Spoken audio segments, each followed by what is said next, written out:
नमस्कार दोस्तों, स्वागत है आप सभी का एक बार फिर से आपके अपने YouTube channel Hindi with RK ma'am पर। प्यारे दोस्तों, आज की इस वीडियो में हम पढ़ेंगे भारत और बिहार की जलवायु व कृषि।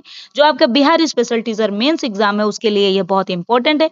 इससे पहले भी हमने जीएस फाउंडेशन सीरीज के अंतर्गत 3 प्रमुख वीडियोस अपलोड कर दिए हैं। यदि आपने वे वीडियोस नहीं देखे हैं तो सबसे पहले हमारे चैनल को सब्सक्राइब कर लीजिए और उन वीडियोस को देख लीजिए जो आपकी परीक्षा के लिए बहुत उपयोगी होंगे। तो बिना किसी देरी के चलिए शुरू करते हैं आज के वीडियो। उससे पहले आज की इस क्लास को आप अपने सभी दोस्तों को शेयर जरूर करिएगा और यदि वीडियो आपको अच्छी लगे दोस्तों तो लाइक जरूर करिएगा। आइए देखते हैं आज की वीडियो।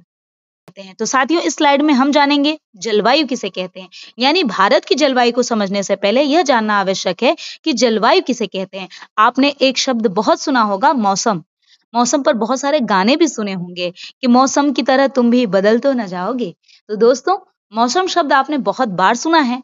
मौसम से आप थोड़ा परिचित भी हैं, लेकिन क्या आप जानते हैं मौसम किसे कहते हैं? जैसा कि आप जानते हैं, वर्षा ऋतु में बारिश होने लगती है, लेकिन शीत ऋतु आते ही बहुत जोर की ठंडी पड़ने लगती है और गर्मी में बहुत ज्यादा गर्मी पड़ने लगती है। दोस्तों, जो मौसम होता है ना, वह अल्पकालिक होता है, यानी थोड़े समय के लिए होता है। आपने देखा होगा, एक ही दिन में अचानक सुबह का मौसम कुछ और होता है, शाम का मौसम कुछ और होता है, जबकि दोपहर का मौसम कुछ और होता है। लेकिन आप जब भारतीय जलवायु को देखेंगे तो जो भारत में है वो 4-4 महीने पे क्या होता है, ऋतुएं बदल जाती हैं और उन 4 महीनों का प्रतिदिन का मौसम अलग अलग होता है। लेकिन आप यदि ऐसे समझें तो 4 महीने की ठंडी पड़ती है, 4 महीने की गर्मी और 4 महीने की क्या पड़ती है दोस्तों, वर्षा होती है ना। लेकिन आप उन दिनों को देखेंगे, यानी आप अभी भी आप देख रहे होंगे, तो अभी जैसा कि हमारा ये जुलाई का महीना चल रहा है, लास्ट जुलाई चल रहा है, तो अभी बारिश हो रही है ज़ोरों शोरों से बिहार में भी और बिहार के अलावा अन्य पड़ोसी राज्य उत्तर प्रदेश में भी। तो अभी इस वक्त का जो मौसम है वो कैसा है, वर्षा ऋतु का मौसम चल रहा है ना।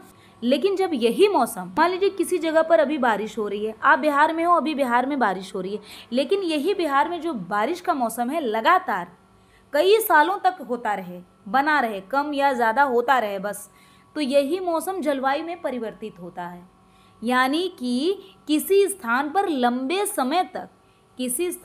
लंबे समय तक रहने वाली औसत मौसमी दशाओं का विवरण जो है जलवायु है। यह तापमान, वर्षा, आर्द्रता और हवा आदि का सम्मिलित प्रभाव होता है।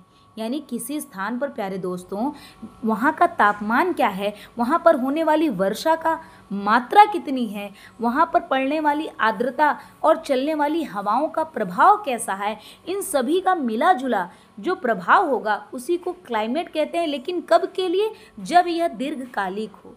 यानी किसी दिन बारिश हो रही है, किसी दिन ठंडी पड़ रही है, यह तो बदलता हुआ मौसम है। लेकिन जब समान रूप से मौसम हो जाए, स्थायी मौसम हो जाए, यानी एक निश्चित तापमान हो जाए, एक निश्चित आर्द्रता हो जाए, एक निश्चित हवाओं का पैटर्न हो जाए और वहाँ पर होने वाली वार्षिक औसत वर्षा बराबर हो जाए, स्थायी हो जाए, तो इन सभी का मिला जुला प्रभाव दोस्तों क्लाइमेट होता है। उसे क्या कहते हैं, क्लाइमेट कहते हैं। तो आप आसानी से समझ गए होंगे कि जो मौसम होता है वह अल्पकालिक होता है, लेकिन जो जलवायु होता है वह दीर्घकालिक होता है।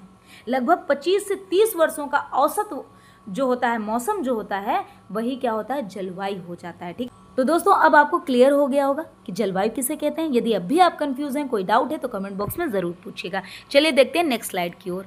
तो दोस्तों, इस स्लाइड में हम भारतीय जलवायु की प्रमुख विशेषताएं पढ़ेंगे। अभी आपने देखा पिछली स्लाइड, तो दोस्तों इससे पहले की स्लाइड में आपने जाना किसी स्थान विशेष का मौसम जो दीर्घकालिक समय तक स्थायी रहता है, समान रहता है, उसी को जलवायु कहते हैं। अब हम भारतीय जलवायु को समझेंगे। तो जब आप इंडिया का मैप उठाकर देखेंगे तो इंडिया में अलग अलग क्षेत्र हैं। इससे पहले की वीडियो में मैंने आपको बताया भी है, वो वीडियो आपने नहीं देखा है तो सबसे पहले चैनल पर जाकर उस वीडियो को देख लीजिएगा दोस्तों। तो उसमें मैंने बताया भी है कि जो भारत का जो पर्वतीय क्षेत्र है, ढलान का क्षेत्र है, पठार का क्षेत्र है, यानी भारत के विभिन्न भौतिक प्रदेश हैं, उन विभिन्न भौतिक प्रदेशों को उनकी जलवायु के हिसाब से बांटा गया है दोस्तों। और उन क्षेत्रों को उन विशेष जलवायु प्रदेशों के हिसाब से वहाँ पर उगने वाली फसलों को भी विभाजित किया गया है। तो इस स्लाइड में हम जानेंगे कि भारतीय जलवायु की प्रमुख विशेषताएं क्या हैं। तो दोस्तों यह आपकी क्या है, धरती है। यहाँ से 0 डिग्री लेटीट्यूड, जिसे हम इक्वेटर या विषुवत रेखा कहते हैं, तो यहीं पर आप देखेंगे ये जो नॉर्थ ईस्ट वाला रीजन है, यह नॉर्थ ईस्ट हेमिस्फीयर में हमारा इंडिया क्या है, लोकेटेड है। तो यह इक्वेटर वाला जो रीजन है, यहाँ पर सूर्य की जो किरणें हैं वो सर्वाधिक पड़ती हैं, इसलिए यहाँ का तापमान सर्वाधिक होता है और यहाँ पर तापमान सर्वाधिक होने के कारण वर्षा भी सर्वाधिक होती है। ठीक है, तो इसीलिए इस क्षेत्र को, इस रीजन को उष्णकटिबंधीय मानसूनी जलवायु प्रदेश कहा जाता है। और इसी क्षेत्र में जो आपका जो इंडियन सब कॉन्टिनेंट है वो कहाँ पर है, इसी नॉर्थ ईस्ट हेमिस्फीयर में है, जो उष्णकटिबंधीय मानसूनी जलवायु प्रदेश के नज़दीक है। ठीक है दोस्तों, तो यहाँ की जो जलवायु है दोस्तों इंडिया की उष्णकटिबंधीय मानसूनी जलवायु है। ठीक है, लेकिन यहाँ की जो प्रमुख 4 ऋतुएं हैं वो आप जानते हैं, जाड़ा, गर्मी, बरसात, लेकिन एक और ऋतु है जिसे हम शरद ऋतु कहते हैं। तो वे 4 प्रमुख ऋतुएं कौन कौन सी है दोस्तों? शीत ऋतु, विंटर जो दिसंबर से फरवरी तक रहता है, ग्रीष्म ऋतु, समर जो मार्च से मई तक रहता है, याद रखिएगा यही आपसे पूछा जाएगा। दक्षिण पश्चिम मानसून से निर्मित एक और आपका महत्वपूर्ण ऋतु जिसे हम वर्षा ऋतु के नाम से जानते हैं, यहाँ मिस्टेक से मैंने उसे नहीं लिखा, आप नोट कर लीजिएगा, वर्षा ऋतु। क्या है वह? वर्षा ऋतु। ठीक है, यह जून से सितंबर का जो आपका काल है वर्षा ऋतु का काल होता है, जो दक्षिण पश्चिम मानसून से प्रभावित होता है। जबकि हमारा चौथा प्रमुख ऋतु क्या है? शरद ऋतु, जो पश्चिमी मानसून से प्रभावित होता है अक्टूबर से नवंबर, यानी जो अक्टूबर से नवंबर वाला काल होता है उसमें शरद ऋतु आती है। और शरद ऋतु में जो बारिश होती है दोस्तों वह पश्चिमी मानसून से प्रभावित होती है। याद रखिएगा, बहुत इंपॉर्टेंट स्लाइड है। प्रमुख आपके 4 ऋतुएं हैं, शीत ऋतु, ग्रीष्म ऋतु, वर्षा ऋतु और शरद ऋतु। आइए देखते हैं नेक्स्ट स्लाइड की ओर। तो दोस्तों आपने जाना कि जो भारत का जलवायु प्रदेश है वह विभिन्न भागों में बटा हुआ है। उन्हीं विभिन्न जलवायु प्रदेश क्षेत्रों में विभिन्न प्रकार की फसलें उगाई जाती हैं, जिसे हम कृषि जलवायु क्षेत्र कहते हैं।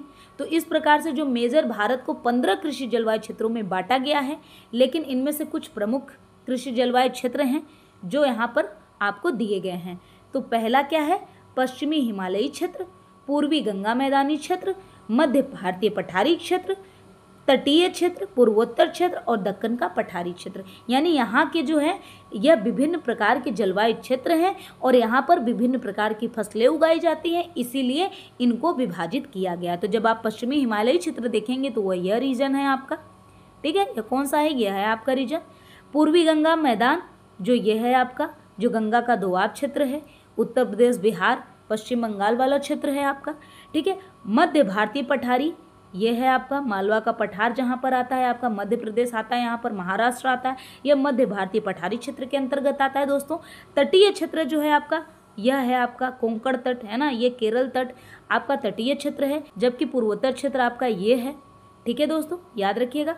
और एक महत्वपूर्ण है आपका यह दक्कन का पठारी क्षेत्र, दक्कन का पठारी क्षेत्र। तो अब इन क्षेत्रों में अलग अलग फसलें उगाई जाती हैं जो भारतीय कृषि जलवायु क्षेत्र के अंतर्गत आती हैं। ठीक है, आइए देखते हैं नेक्स्ट स्लाइड की ओर। दोस्तों जैसा कि हमने पिछली स्लाइड में जाना, भारत के विभिन्न कृषि जलवायु प्रदेश हैं। अब वहाँ पर जो उगाई जाने वाली फसलें हैं वो कौन कौन सी है ये देखिए। तो जो उष्णकटिबंधीय शुष्क जलवायु प्रदेश है वहाँ पर बाजरा, ज्वार और मूंगफली, जो आपका राजस्थान वाला रीजन था दोस्तों, वहाँ पर क्या उगाया जाता है? बाजरा, ज्वार, मूंगफली। ठीक है, जबकि मानसूनी क्षेत्र जो है आपका, तो दोस्तों जो आपका गंगा का दोआब वाला क्षेत्र है वहाँ पर चावल, गन्ना और दलहन की प्रमुख खेती होती है। लेकिन जो समशीतोष्ण क्षेत्र है वहाँ पर गेहूँ, जौ और सरसों की खेती होती है। जबकि जो पर्वतीय क्षेत्र है जैसे नॉर्थ ईस्ट वाला रीजन, आपका कश्मीर वाला रीजन, हिमाचल वाला रीजन, वहाँ पर चाय, सेब और आलू प्रमुख रूप से उगाया जाता है, याद रखिएगा। ठीक है दोस्तों, तो याद रखिएगा जो बाजरा, ज्वार, मूंगफली है उष्णकटिबंधीय शुष्क प्रदेशों में उगाया जाता है, जबकि मानसूनी क्षेत्र में उगाए जाने वाले प्रमुख फसल हैं चावल, गन्ना, दलहन। समशीतोष्ण क्षेत्र में गेहूं, जौ, सरसों, पर्वतीय क्षेत्र में चाय, सेब और आलू। आइए देखते हैं नेक्स्ट स्लाइड की ओर। तो दोस्तों टॉप स्टेट्स बाय प्रोडक्शन, यह स्लाइड बहुत मोस्ट इंपॉर्टेंट है आपकी परीक्षा के लिए। यहाँ से सीधे सीधे क्वेश्चन आपके एग्जाम में मिलेंगे दोस्तों, याद रखिएगा।